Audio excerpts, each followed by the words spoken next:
여러분 안녕하세요. 교과서를 모두 준비하였나요? 오늘은 교과서 119쪽부터 공부를 해보겠습니다. 오늘 수업을 시작하기 전에 주장에 알맞은 근거를 찾아 선으로 이어보겠습니다.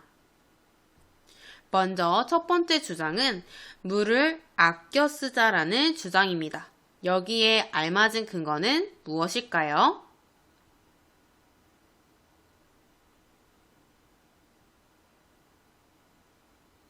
찾았나요? 네, 맞아요. 두 번째 근거가 알맞죠. 자, 그럼 두 번째 주장은 인터넷 언어를 바르게 사용하자. 이 둘 중에 어떤 게 맞을까요?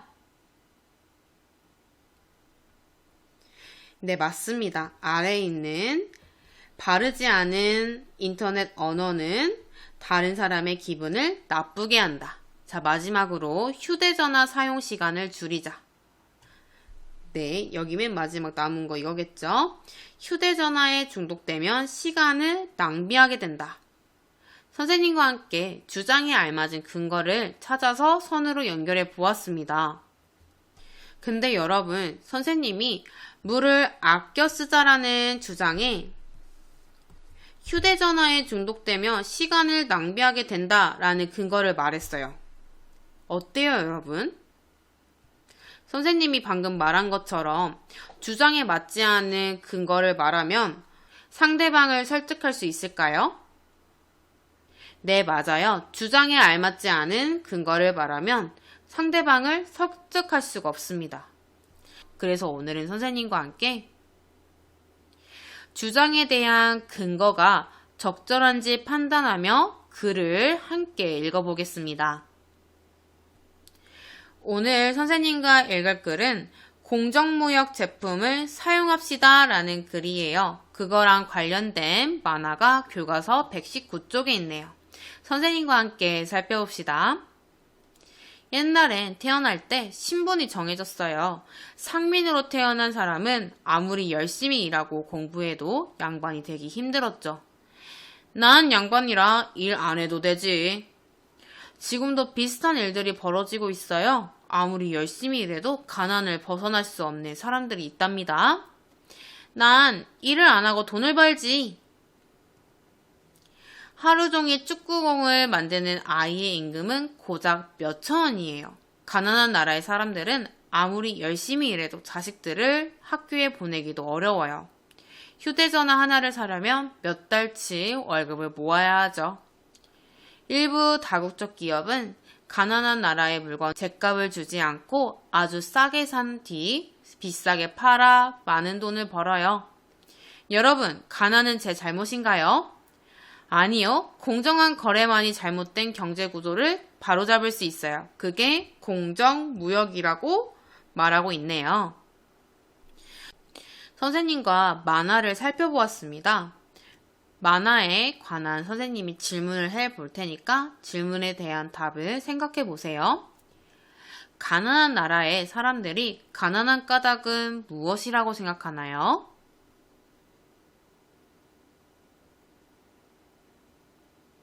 네, 맞아요. 일부 다국적 기업이 가난한 나라의 물건을 죗값을 주지 않고 아주 싸게 사기 때문입니다. 그리고 가난한 나라의 사람들을 도울 수 있는 방법은 무엇이라고 하고 있었죠? 네, 맞아요. 공정무역입니다. 우리가 1학기 사회 시간에도 배웠던 공정무역입니다. 그럼 여러분, 공정무역이 무엇일지 한번 생각해 볼까요? 여러분들이 1학기 때 배웠던 내용이라서 어렵지는 않을 거예요. 공정무역이 무엇인가요, 여러분? 네, 가난한 나라의 물건을 죗값을 주고 사는 것을 공정무역이라고 했습니다. 그리고 가난한 나라를 돕는 무역이 공정무역이랍니다. 잘 알아두세요. 자, 그럼 지금부터 교과서 120쪽부터 122쪽의 내용을 읽어볼 건데 먼저 논설문의 형식을 한번 정리해 봅시다. 논설문의 형식은 처음에 서론이 나옵니다. 그 다음에는 본론, 마지막에는 결론을 적죠. 서론에는 어떤 내용을 적었나요? 네, 문제 상황을 제시하고 그 다음에 주장을 적었습니다. 본론에는 주장에 대한 근거를 적은 다음에 결론에는 정리했죠? 앞에 내용을 정리하고 주장을 강조하는 내용을 적었습니다. 모두 1학기 때 배웠던 내용 다 기억하고 있죠? 그럼 지금부터 논설문을 읽어볼 건데요, 여러분. 색깔 볼펜하고 색연필 또는 형광펜을 준비하고 선생님이랑 같이 글을 읽어봅시다. 글을 읽을 때 교과서 왼쪽에 이렇게 질문이 5개 정도 있을 거예요. 그거에 대한 정답도 파란 볼펜이나 빨간 볼펜으로 밑줄을 그어보세요. 선생님은 파란색으로 그어보겠습니다. 먼저 서론부터 읽어봅시다. 서론입니다.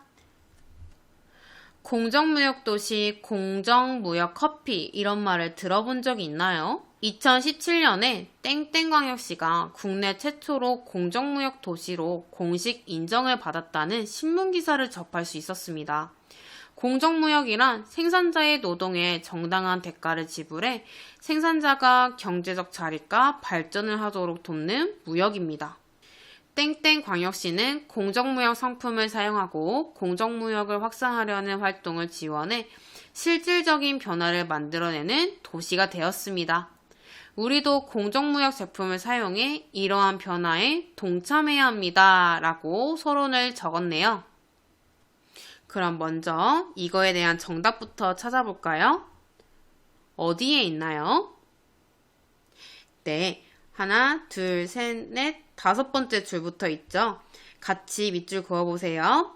공정무역 상품을 사용하고 공정무역을 확산하려는 활동을 지원해 실질적인 변화를 만들어내는 도시가 바로 공정무역 도시라고 적어 나왔네요. 그러면 여러분, 이 글의 주장은 어디에 적혀 있나요? 네, 모두 잘 찾았죠? 형광펜으로 한번 밑줄을 그어볼까요? 우리도 공정무역 제품을 사용해 이러한 변화에 동참해야 합니다. 라고 주장을 적었습니다. 여기 화살표에서 주장이라고 적어보세요. 이어서 읽어보겠습니다. 교과서 여기 질문부터 다시 읽어봅시다. 공정무역에서 중간유통 단계를 줄이려는 까닭은 무엇인가요? 이 질문의 답을 생각해 보면서 읽어봅시다. 공정무역 제품을 사용해야 하는 까닭은 다음과 같습니다. 근거를 적고 있네요, 여러분. 여기는 본론입니다. 본론. 첫째 하는 거 보니까 근거 1이겠죠. 생산자에게 돌아갈 정당한 이익을 지켜줍니다. 흔히 볼 수 있는 과일 가운데 하나인 바나나의 경우는 우리가 3,000원짜리 바나나 한 송이를 산다면 약 45원만이 생산자인 농민에게 이익으로 돌아갑니다. 그 까닭은 바나나 생산국에서 우리 손에 오기까지 바나나 농장 주인, 수출하는 회사, 수입하는 회사, 슈퍼마켓 등이 총 수익의 98.5%를 가져가기 때문입니다. 공정무역에서는 생산자 조합과 공정무역 회사를 만들어 이러한 중간 유통 단계를 줄이고 실제로 바나나를 재배하는 생산자의 이익을 보장해 뒤에 넘겨보면 주었습니다. 라고 적혀 있습니다. 그럼 먼저 질문에 대한 답을 찾아봅시다. 공정무역에서 중간 유통 단계를 줄이려는 까닭은 무엇인가요? 어디 밑줄을 그으면 될까요? 선생님은 두 군데의 밑줄을 그어 보았는데요. 일단 바나나의 생산국에서 우리 손에 오기까지 바나나 농장 주인, 수출하는 회사, 수입하는 회사, 슈퍼마켓 등의 총 수익의 98.5%를 가져가기 때문입니다. 라는 곳에도 밑줄을 그어보고 그 아래는 실제로 바나나를 재배하는 생산자의 이익을 보장해 주기 때문이다. 라는 걸 이렇게 밑줄 두 군데를 그어 보았습니다. 그리고 선생님이 조금 더 보충을 해서 설명해 줄게요. 생산자에게 돌아갈 정당한 이익을 지켜줍니다. 라고 근거를 적었고, 근거만 딱 적는 게 아니라 여기서부터 그 다음 장 주었습니다. 여기까지 해서 근거에 대한 설명도 논설문에 적어줍니다. 근데 여러분 1학기와 다르게 논설문에 그림 같은 설명이 좀 더 추가되어 있네요. 이거를 좀 더 확대해서 볼게요. 짠! 이렇게 일반 무역 유통 단계는 생산자, 수출업자, 중간상인, 수입업자, 소비자 이렇게 5단계로 되어 있는 반면 공정무역 유통 단계는 이거를 줄여서 생산자, 생산자 조합, 공정무역회사, 소비자한테 바로 갈 수 있도록 단계를 줄였네요. 이렇게 논설문을 적을 때 여러분들이 설명을 보충하기 위해 그림을 활용할 수가 있습니다. 그림 활용. 그리고 설명을 보충해 주겠죠. 여러분들이 논설문을 적을 때 이렇게 자료를 활용할 수 있는데 정말 중요한 건 무엇이냐면 여기 아래 출처를 적는 거예요. 출처, 전국 사회교사 모임, 사회선생님이 들려주는 공정무역 이야기라는 책에서 자료를 가져왔어요 라고 출처를 꼭 밝히는 게 중요합니다. 이어서 교과서를 읽어봅시다. 질문부터 살펴볼까요? 일부 다국적 기업들이 어린이를 고용하는 까닭은 무엇인가요? 라고 질문이 적혀 있네요. 이 질문에 대한 답을 생각해 보면서 글을 읽어봅시다. 둘째, 아이들을 위험에서 보호할 수 있습니다. 라고 근거 2가 나왔습니다. 그 뒤에는 근거에 대한 설명이겠죠? 일부 다국적 기업들은 물건의 생산 비용을 낮추려고 임금이 상대적으로 낮은 어린이를 고용하기도 합니다. 예를 들어 우리가 좋아하는 초콜릿은 옛날 과일인 카카오를 주재료로 해서 만듭니다. 카카오는 열대 지방에서만 자라는 식물로 아래에 초콜릿 감옥 동영상 자료라고 해서 여러분 영상 자료를 활용하고 있네요. 여기에 동영상 자료라고 적어보세요. 동영상 자료 활용. 여러분들이 논설문을 적을 때 동영상 자료도 활용할 수 있습니다. 마찬가지로 동영상 자료를 활용할 때 출처를 밝히는 게 굉장히 중요합니다. 이 영상은 1학기 때 공정무역에 대해서 배웠어가지고 본 친구들도 많을 거예요.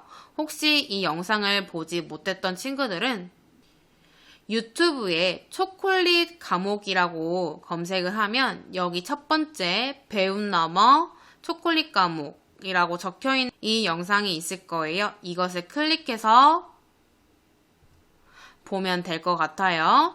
여러분들 이거 영상 봐보세요. 초콜릿 감옥 동영상 자료에서처럼 그 지방 어린이들이 학교도 가지 못하고 카카오를 재배하고 수확하는 경우가 많습니다. 하지만 공정무역은 안전하고 노동력 차취 없는 노동 환경이 유지되어야 한다. 라는 조건을 지켜야 하기 때문에 아이들의 노동력 착취를 막을 수 있습니다. 라고 적혀 있습니다. 자, 여러분 질문에 대한 답이 어디 적혀 있나요? 네, 바로 근거 옆에 적혀 있네요. 일부 다국적 기업들은 물건의 무엇을 낮추려고 생산 비용을 낮추려고 임금이 상대적으로 낮은 어린이를 고용하고 있다고 합니다. 라고 해서 여기 밑줄을 그었으면 될 것 같아요. 일부 다국적 기업들은 물건의 생산 비용을 낮추려고 여기에 밑줄. 교과서를 이어서 읽어볼게요. 질문부터 읽어봅시다. 공정무역에서 친환경 농사법을 권장하는 까닭은 무엇인가요? 이 질문에 대한 답을 생각하면서 글을 읽어봅시다. 자, 셋째, 자연을 보호하고 생산자의 건강을 지키는 방법이 됩니다. 라고 하면서 근거 3이 나왔네요. 공정무역에서는 지구 환경을 보호하는 친환경 농사법을 권장합니다. 일반적으로 카카오나 바나나, 모카 같은 것은 재배할 때 많은 양을 싸고 빠르게 수확하려고 농약과 화학비료를 사용합니다. 생산지에서는 농약회사에서 권장하는 장갑과 마스크를 살 여유가 없기 때문에 해마다 가난한 나라의 농민 2만 명 이상이 작물 재배용 농약에 노출되어 여러 가지 질병을 앓고 있습니다. 인간의 얼굴을 한 시장경제 공정무역이라는 책에 따르면 바나나를 재배하는 대부분의 대농장은 원가를 절감하느라 위험한 농약을 대량으로 살포합니다. 자, 여러분, 세 번째 근거는 여기 인간의 얼굴을 한 시장경제 공정무역이라는 책이라고 해서 책을 활용해서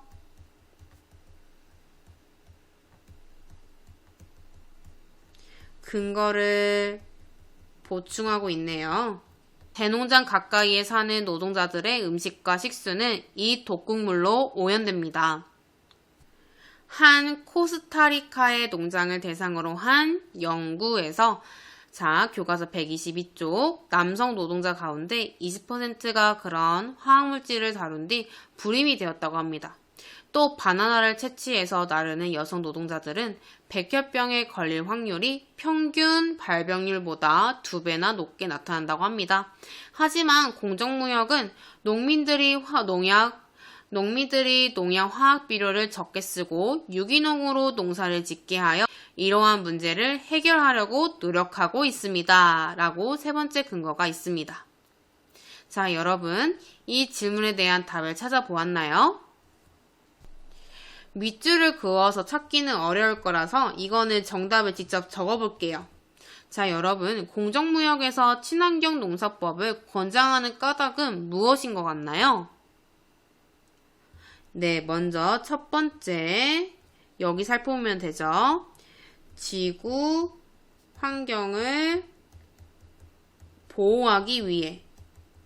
그리고 그 아래에 있는 내용들을 살펴보니까 농약에 노출이 돼서 노동자들의 건강이 안 좋아졌다고 했죠? 그래서 두 번째 까닭은 노동자들의 건강을 보호하기 위해 이렇게 두 가지 까닭을 찾을 수가 있었습니다. 자, 여러분, 교과서를 이어서 읽어봅시다. 질문. 공정무역 인증 표시는 어떻게 받을 수 있나요? 이 질문에 대한 답을 찾아보세요. 넷째, 네 번째 근거도 있네요. 근거 4. 공정무역 인증 표시는 국제기구가 생산지에서 공정무역의 주요 원칙이 잘 지켜졌는지를 점검한 물건들에 붙일 수 있습니다. 국제공정무역기구의 조사원들은 농장과 관련 기관들을 찾아가서 그들이 공정무역의 규칙에 맞게 생산활동을 하는지 평가합니다. 소비자들은 이 인증 표시를 보고 윤리적인 소비를 할 수 있습니다.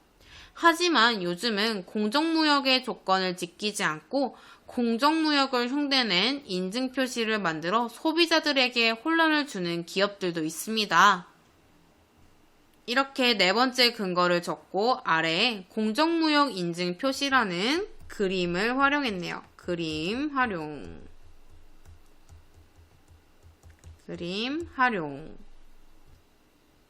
자, 여러분, 질문에 대한 답을 모두 찾았죠? 어디에 있나요? 네, 같이 밑줄을 그어봅시다. 국제공정무역기구의 조사원들은 농장과 관련 기관들을 찾아가서 그들이 공정무역의 규칙에 맞게 생산활동을 하는지 평가합니다. 이렇게 적혀 있네요. 이것이 받을 수 있는 방법입니다. 자, 이제 마지막 문단입니다. 마지막 문단은 당연히 결론이겠죠. 여러분은 달콤한 초콜릿을 살 때 무엇을 보고 고르나요? 겉으로 보기에는 모두 똑같아 보이지만 그 초콜릿이 우리 손에 들어오기까지의 과정은 제품에 따라 매우 다를 수가 있습니다.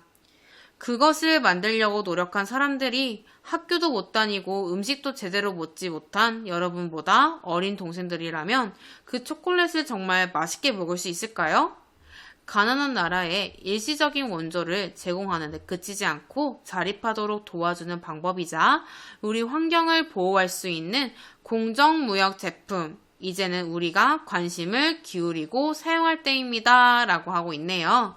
여러분, 이렇게 정리를 하고 있고요. 앞에 내용을 정리하고 있고, 형광펜으로 주장을 다시 강조하는 부분을 찾아볼까요?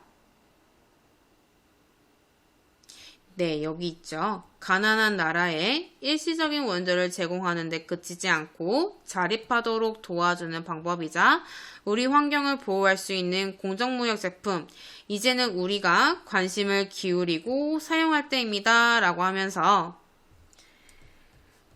주장을 다시 강조하고 있네요. 선생님과 함께 교과서 내용을 살펴보았습니다. 그럼 교과서 123쪽으로 넘어가 볼까요? 먼저 여러분, 공정무역 제품을 사용합시다를 읽고 물음에 답해 봅시다. 1번, 공정무역이란 무엇인가요? 그리고 두 번째, 공정무역 제품을 사용하면 생산지의 아이들을 보호할 수 있는 까닭은 무엇인가요? 이렇게 두 가지의 질문에 대한 답을 적어보시기 바랍니다. 영상을 멈추고 적어보세요.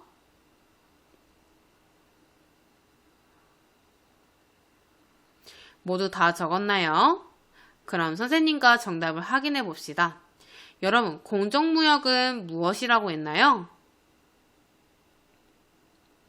네, 맞아요. 생산자의 노동에 정당한 대가를 지불해 생산자가 경제적 자립과 발전을 하도록 돕는 무역입니다.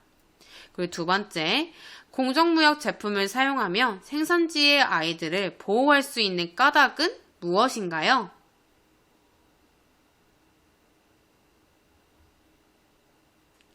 맞아요.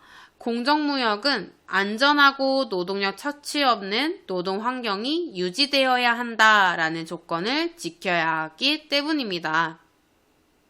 자, 그럼 이제 오늘 수업의 마지막 활동을 해보겠습니다. 공정무역 제품을 사용합시다의 내용을 논설문의 짜임에 맞게 정리해 보겠습니다. 여러분들이 영상을 멈추고 직접 해볼 건데요.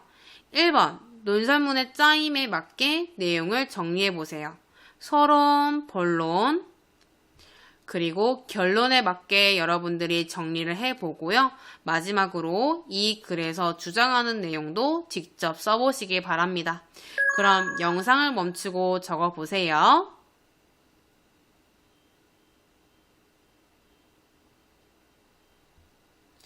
모두 다 적었나요? 그럼 선생님과 정리를 해보겠습니다. 여러분, 서론에는 주장을 적는다고 했었죠. 그래서 우리나라에도 공정무역 도시가 생기는 변화에 동참해 우리도 공정무역 제품을 사용하자라는 주장을 적었습니다. 그리고 본론에는 근거 1, 2, 3, 4 선생님이랑 같이 정리해서 어렵진 않았을 거예요. 근거 1은 생산자에게 돌아갈 정당한 이익을 지켜준다. 두 번째, 아이들을 위험에서 보호할 수 있다. 세 번째, 자연을 보호하고 생산자의 건강을 지키는 방법이 된다. 네 번째는 공정무역 인증 표시는 국제기구가 생산지에서 공정무역의 주요 원칙이 잘 지켜졌는지를 점검한 물건들에 붙일 수 있다. 이렇게 근거를 정리할 수 있을 것 같아요. 틀린 부분이 있는지 한번 살펴보세요. 그리고 넘어갈게요. 결론은 주장을 다시 한번 강조한 내용을 적어보았습니다. 우리가 공정무역에 관심을 기울이고 공정무역 제품을 사용하자라고 정리를 해보았습니다. 여러분, 그럼 이 글에서 주장하는 내용은 무엇인가요? 사실은 제목만 보아도 이 글에서 주장하는 내용을 알 수가 있을 거예요. 그래서 여러분들이 논설문을 적을 때 제목을 잘 적는 것이 굉장히 중요합니다. 자, 이 글에서 주장하는 내용은 무엇인가요? 네, 맞습니다. 공정무역 제품을 사용하자라는 주장을 하고 있는 글입니다. 오늘은 선생님과 공정무역 제품을 사용합시다 라는 논설문을 읽으면서 논설문의 내용도 파악해보고 주장과 근거를 정리해 보았습니다. 선생님과 다음 시간에는 교과서 124쪽에서 126쪽을 해보면서 근거가 타당한지 그리고 근거를 뒷받침하려고 알맞은 자료를 활용했는지 직접 판단해보는 활동을 해보겠습니다. 그럼 다음 시간에 만나요.